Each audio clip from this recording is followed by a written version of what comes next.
as bold as lions.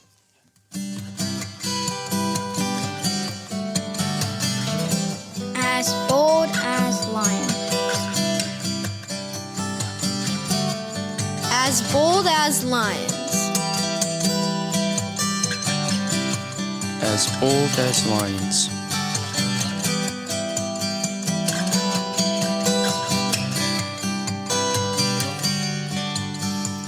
You're listening to the As Bold as Lions podcast.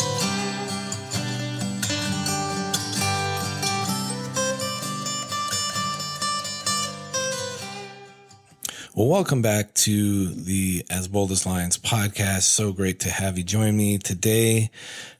Working our way through the month of August, and where I live in the South, in Tennessee.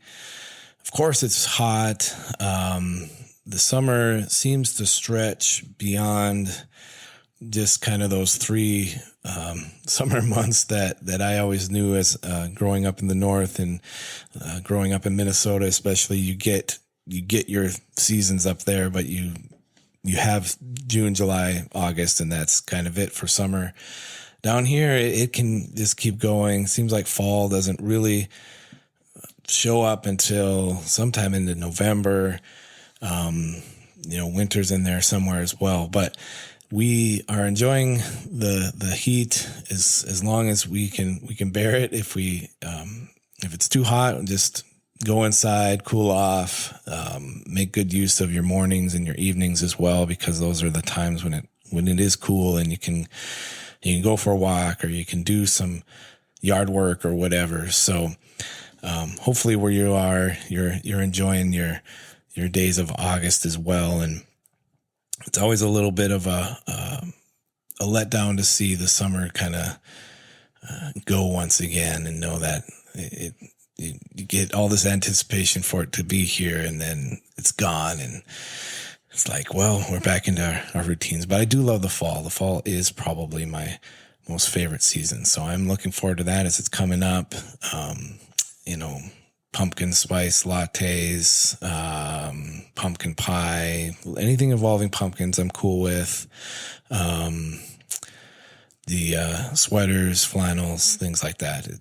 It all is good. So anyway, I don't know why I'm mentioning any of that, but just a little banter before we jump into some things. And I mentioned, as I closed the series last time on hymns that I love and would love, no pun intended, for you to go back and listen to some of those if you haven't already, and would love to hear from you as well, just some of your own hymns and some of your own stories that maybe you have about songs that have impacted you. Always enjoy that.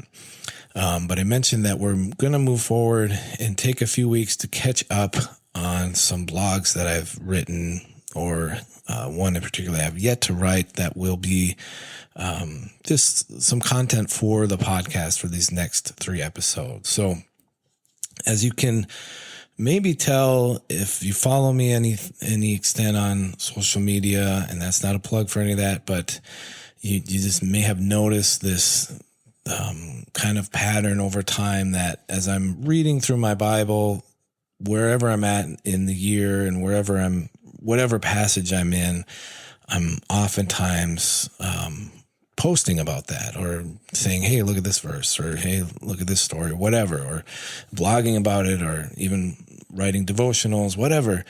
But as I was coming into the month of July, going to be doing a monthly blog, as I do now, posting that on my website, sending that out through email to the mailing list that I have. I was in the book of Nehemiah.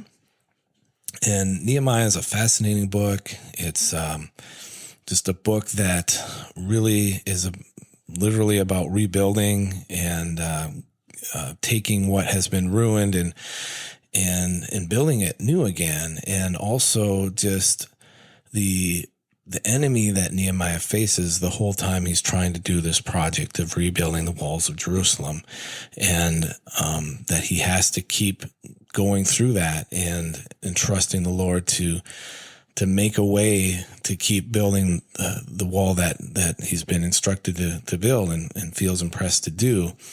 despite these people that are totally against him in that. And so this blog that I wrote simply titled Keep Building the Wall.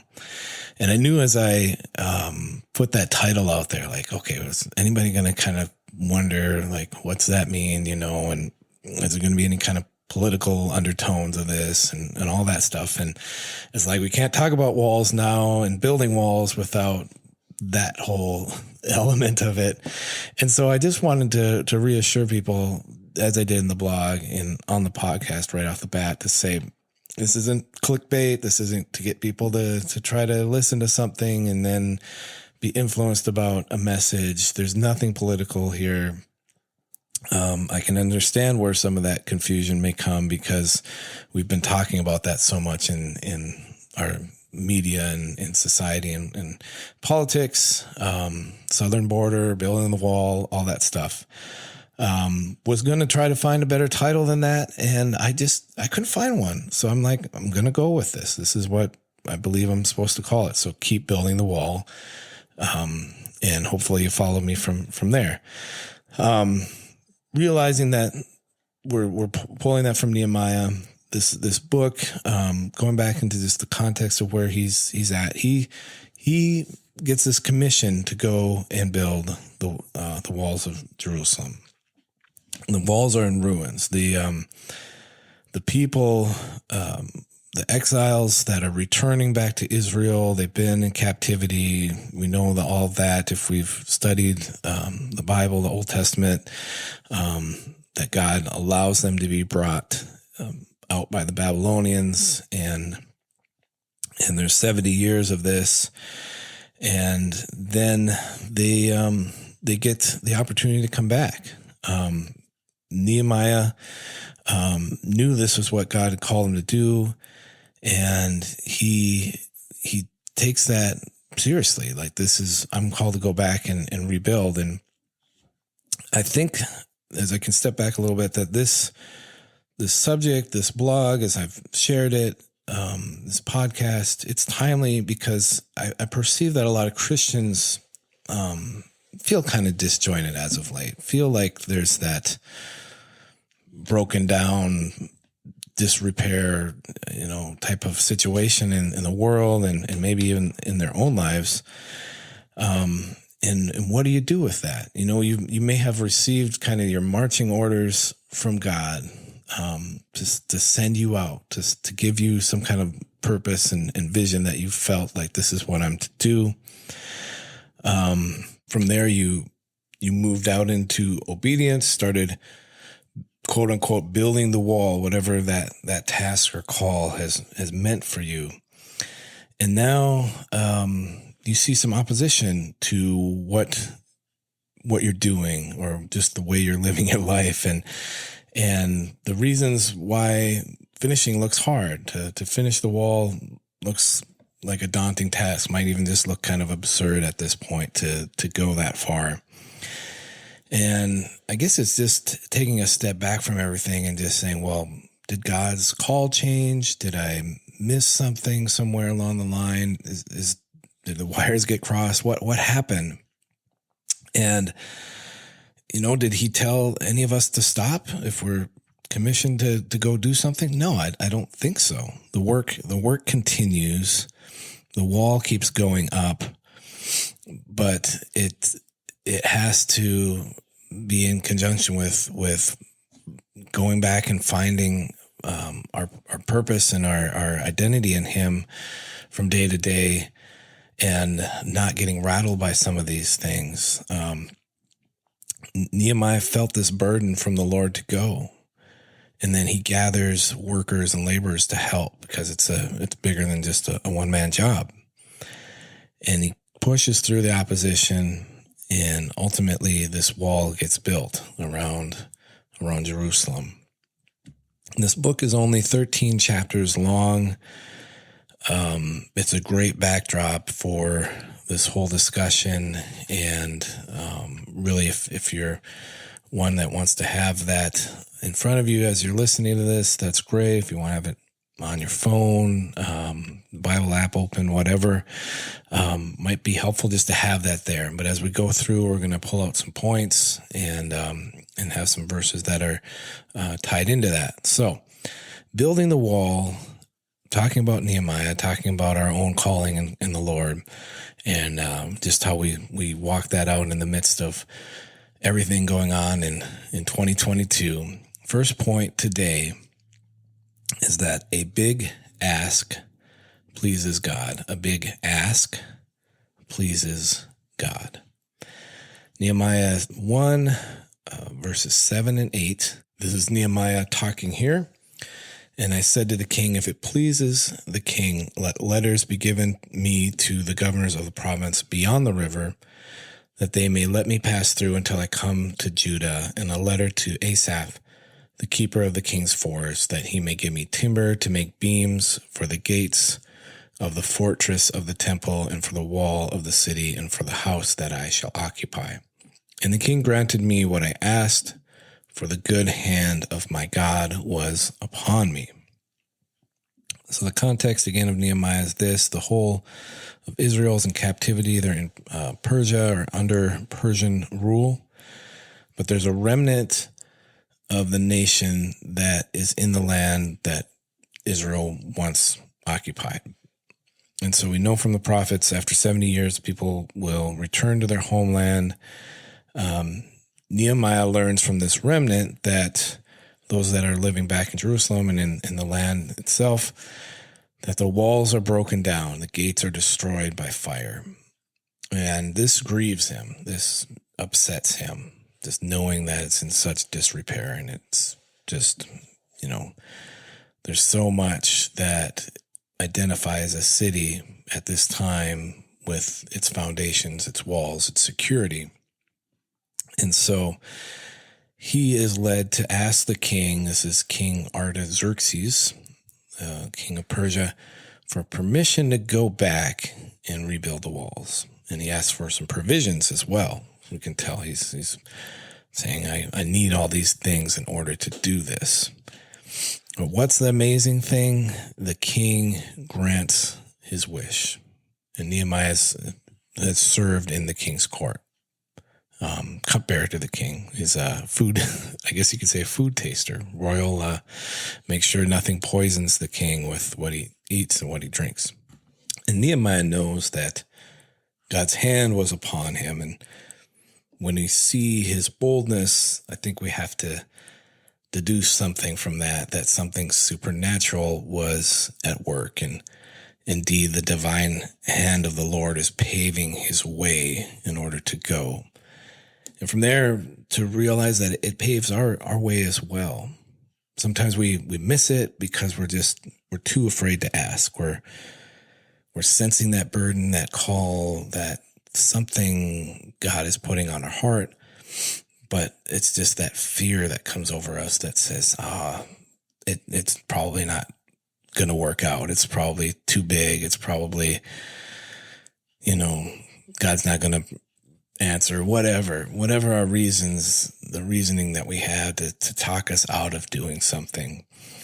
And Nehemiah probably had a lot of that as well, but he pushed past that. And I think we have to as well. I love this quote by Mark Batterson. He's a pastor in the Washington, D.C. area. He's written a lot of books. He says, bold prayers honor God, and God honors bold prayers. And just a question for you to ask is, what is the bold prayer you've been meaning to ask the Lord for, but are too afraid to? What's the bold prayer on your heart right now? Moving on. So the big ask pleases God. Secondly, opposition comes as we step out. Nehemiah 4, verse 1, now when Sanballat heard that we were building the wall, he was angry and greatly enraged, and he jeered at the Jews. So we find these two characters, Sanballat and Tobiah, and they kind of are interspersed through the rest of this book. And they conspire against Nehemiah. They try to set confusion in Jerusalem, and then they also just bring outright violence against the workers, the builders of the wall, to get them to stop. So they're kind of throwing everything at these guys to just keep this wall from being rebuilt. They are no fans of Nehemiah and what he's trying to do here. But Nehemiah knows what's at stake. If there ever was a time to take a stand, it's right now. He's like, this, to get this wall rebuilt, I've got all the supplies. I've got the king, granting me this opportunity. This is our time to do this. And if Jerusalem was going to be a city again, the people to gain their identity, to have their standing as a nation, as a city within this nation, you had to have this wall back up. Nehemiah 4, verse 14, he says, I looked and arose and said to the nobles and to the officials and to the rest of the people, do not be afraid of them. Remember the Lord who is great and awesome, and fight for your brothers, your sons, your daughters, your wives, and your homes. A sense that many Christians they're at this point. There's the Sanballats and the Tobiahs of life that have come up against them. And for that reason, they've given up on some dreams or visions that they've gotten from the Lord. And you may be able to kind of go through your own life and catalog, like, what are the things? Maybe it's not a physical person that's come against you. Maybe it's just a situation that you're unfortunate to be in, or you're whatever, job loss, financial thing, something. Maybe it is a person. Maybe it's something that has just opposed you doing and not really encouraging you to go forth with what you're supposed to do. And, I get it. I've felt those moments of disappointment and disillusionment. Wow. Disillusionment. You're sitting there like, what word are you trying to say? Disappointment, disillusionment over these last 2 years. And I think a lot of people have just said, what's the point now? Because so much has changed. We've been isolated. We've been cut off. We've been told to do this, told to do that, told not to go to church, told not to gather, not to worship, all these things, that really have affected us. They get into our mental state. They affect us spiritually. And now to say, but God, you put something on my heart to do, to set out to build this wall. And now I'm just like, what do I do with that? There's so many factors that just don't add up and really lend itself to continuing. And, at this point, then you really have two options, if we're honestly talking about this. And really only one if we're following Jesus, though. But the first option is just to pack up and go home. Say, I'm done with this. I'm moving on, doing something else. For myself, and I think for most people listening to that, that's not an option. But the second thing is to say, I'm going to pick up my sword. I'm going to pick up my shovel, my utensil, what I'm working with, and I'm going to get back to work. And that's Nehemiah 4, verse 15 through 23. If you go and read that, these enemies that are coming against them, they're fully aware that they've got the work they need to do. They've got to keep building. They've got to have their supplies for, if it's laying bricks and mortar and all that stuff and the wood and all the things that they're putting into getting this wall back up. So they've got all the utensils they need there. And then what's at their side? They have their sword. So if there is some kind of an attack, there is some kind of enemy coming in and trying to do violence, like they're ready to protect themselves. They're ready to say, not today, Satan, in a way, against these Sanballats and Tobiah forces.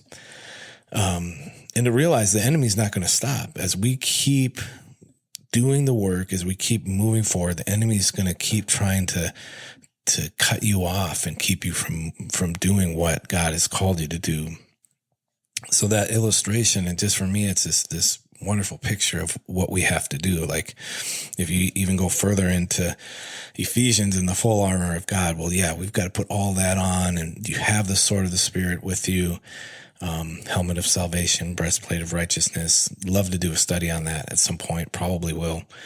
But you're clothing yourself with all of that, and then you've got your wall building materials in the other. Like you're going into every day with your tools, with your intellect, with what God has given you, with the circle of influence that you have, everything that you can use, and you keep building. And just to know that work has to continue. It can't stop. It has to keep going. Again, Nehemiah knows God's hands with him. He's with the other workers. And God gives him this ability to kind of outwit and outsmart these guys that are coming against him. And I think that's just kind of the cool thing is in the end, God provides a way for it to happen. You know, if God wants something to happen, he's going to complete that task and he's going to use you. If you choose not to be used, he's still going to do that task, but somebody else is going to get to partner with him and be part of it. So why not press through and say, God, I want to be with you in this, and I want to see this thing finished. Our third point today, third and final point, God provides the victory. Nehemiah 7:15 and 16. This towards the end. So the wall was finished, and when our enemies heard of it, all the nations around us were afraid, for they perceived that this work had been accomplished with the help of our God. So just a testimony at the end of this to like, wow, how did that happen? And nations are like, God is with them. With a plan in place to build a wall and the workers armed and ready for any opposition, the project moves forward. The wall gets built.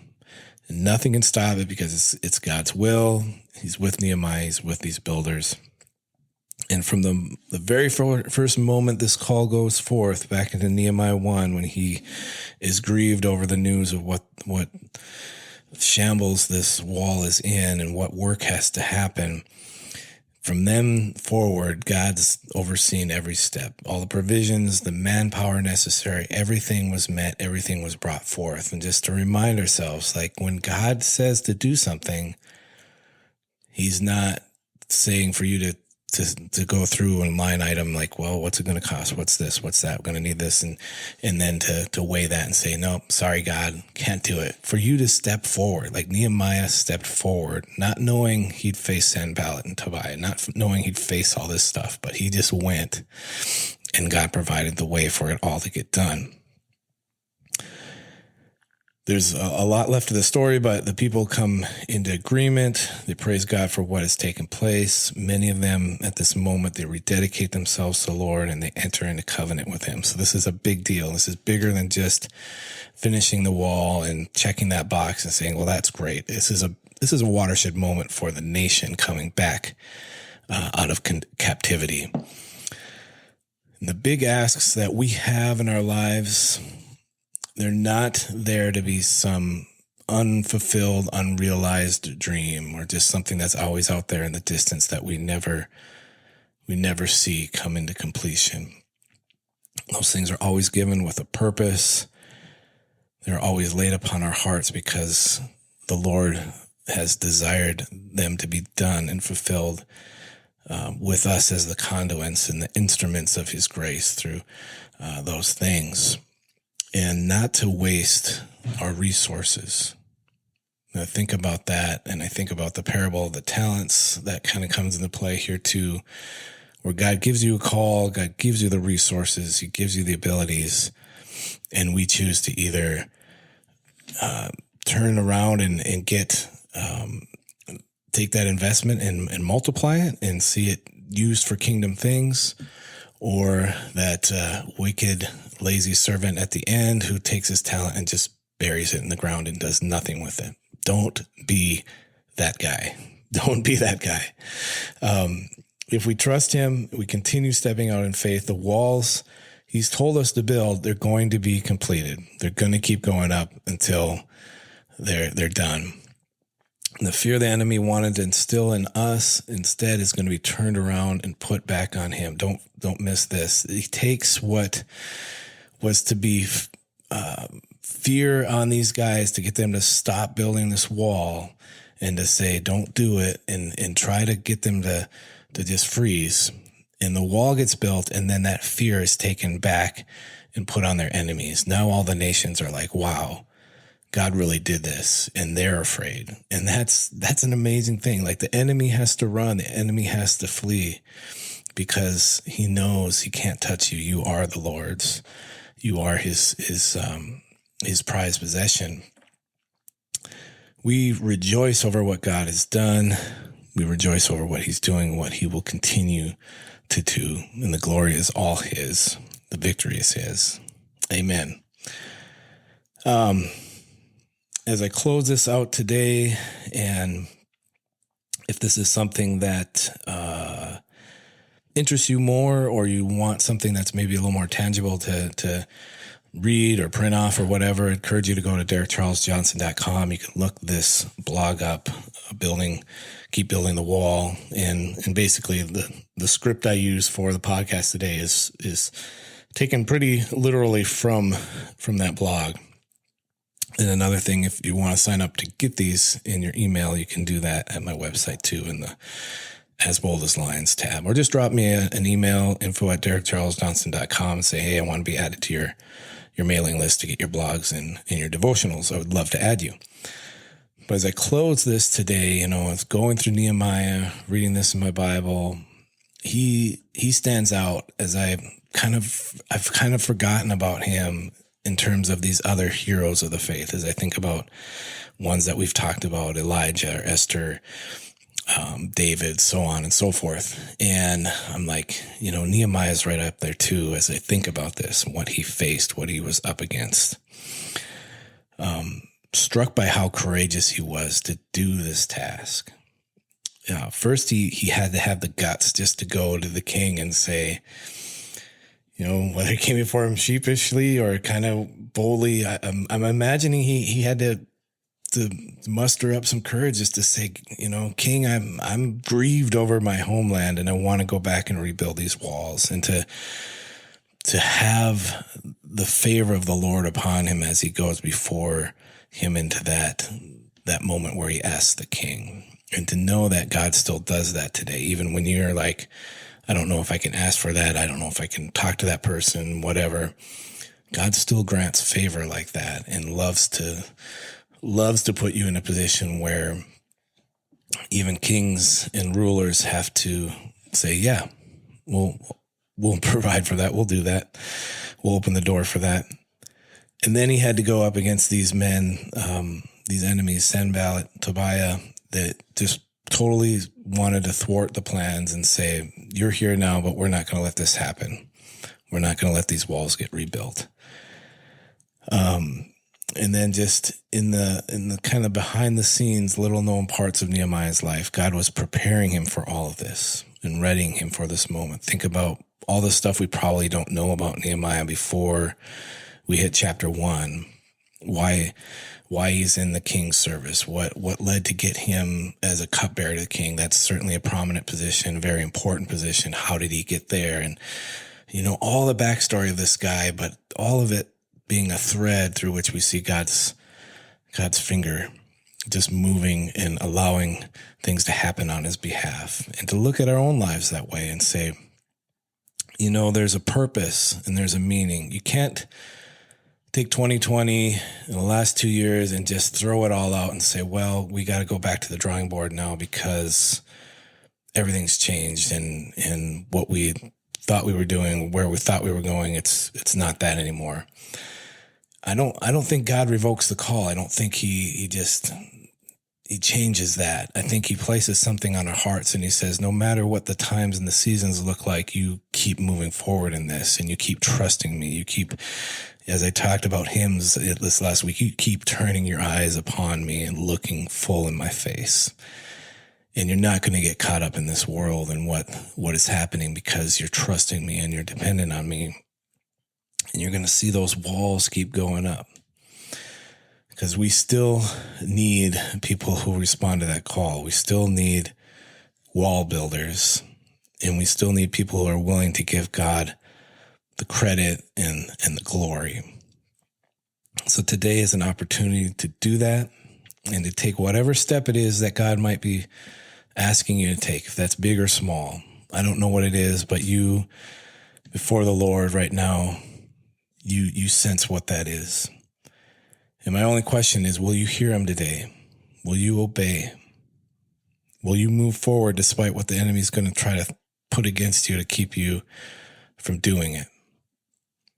I believe wholeheartedly that the end result is always worth it. The end result is worth it despite whatever comes in our lives. So I was wrapping this up. Just want to encourage you today. Keep building the wall. That's kind of, I hope as you hear this, it's a message that just sends you out and tells you to just to realize that God's not done. He's not finished, and he is at work in our world. There's a lot of things that are happening that I can tell, God, despite what we see at face value, you're behind the scenes moving and shaking things. And there's still a lot to come. And we get to be part of that. We get to be part of bringing that harvest, doing that work of the Great Commission, and leaving it all out on the field, to use that cliche to say, let's not leave anything left. Let's use every ounce of our energy, every breath that we have until we breathe our last, to bring him glory and be all about building his kingdom. Leaving with Ephesians 5:15-17. Be very careful then how you live, not as unwise, but as wise, making the most of every opportunity, because the days are evil. Therefore, do not be foolish, but understand what the Lord's will is. Guys, I love you. Take care. God bless. Hey guys, this is Derek Charles Johnson. You have been listening to the As Bold as Lions podcast. I am a blogger, a songwriter, an artist. And if you've been encouraged by this podcast, please go ahead and subscribe and share, and head over to DerekCharlesJohnson.com for more encouraging content. God bless.